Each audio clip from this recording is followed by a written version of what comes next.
అదనపు కట్నం కోసం వేధింపులు, వివాహిత ఆత్మహత్య. మహబూబాబాద్ జిల్లా అయోధ్య గ్రామంలో 4 నెలల క్రితం ఉబ్బపెల్లి గణేష్తో సుకన్య వివాహం జరిగింది. కట్నంగా ఇచ్చిన 1,00,000 నగదు, 3 తులాల బంగారం. అత్తింటి వేధింపులు తట్టుకోలేక ఉరివేసుకుని సుకన్య ఆత్మహత్య. సుకన్య భర్త గణేష్తో పాటు అత్తింటి వారిపై కఠిన చర్యలు తీసుకోవాలని మృతురాలి బంధువుల ఆందోళన. అప్పుడు వస్తుంది పోతుంది, పట్నే జరిగింది. మొన్న వచ్చిర్రు, 4 రోజులు ఉండిపోయిర్రు. పోయినాక ఏం జరిగిందో మాకు తెలియదు. నిన్న ఫోన్ చేసింది, డల్లుగా మాట్లాడింది.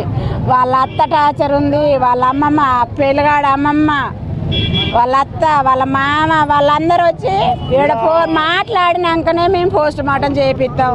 లేకపోతే ఒకసారి తల్లి మగుడిని పిల్లాన్ని కొట్టింది. వాళ్ళందరూ వచ్చి ఈడ మాట్లాడినాకనే మేము పోస్ట్ మార్టం చేయిస్తాం. మాకు న్యాయం జరగాల. 50,000 మేము ఇయ్యమన్నాం. ఇయ్యమంటే అట్లా నా మాట ఒప్పుకోండి,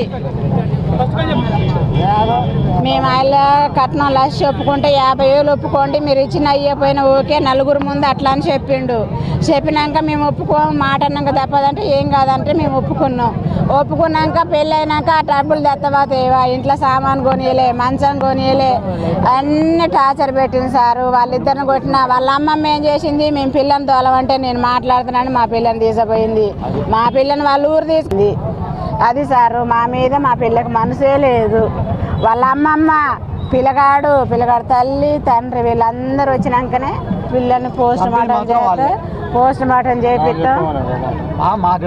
అంతే సార్, ఏ బాధ లేనట్టు చచ్చిపోయింది సార్. వాళ్ళే చంపిర్రు, ఏ కష్టం లేని ఎందుకు చచ్చిపోయింది సార్.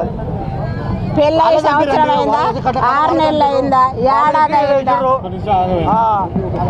తాళపల్లి రవి అండి. వాళ్ళ అమ్మ కొట్టింది, వాళ్ళ అమ్మ కూడా కొట్టింది, వాళ్ళ అత్త కొట్టింది.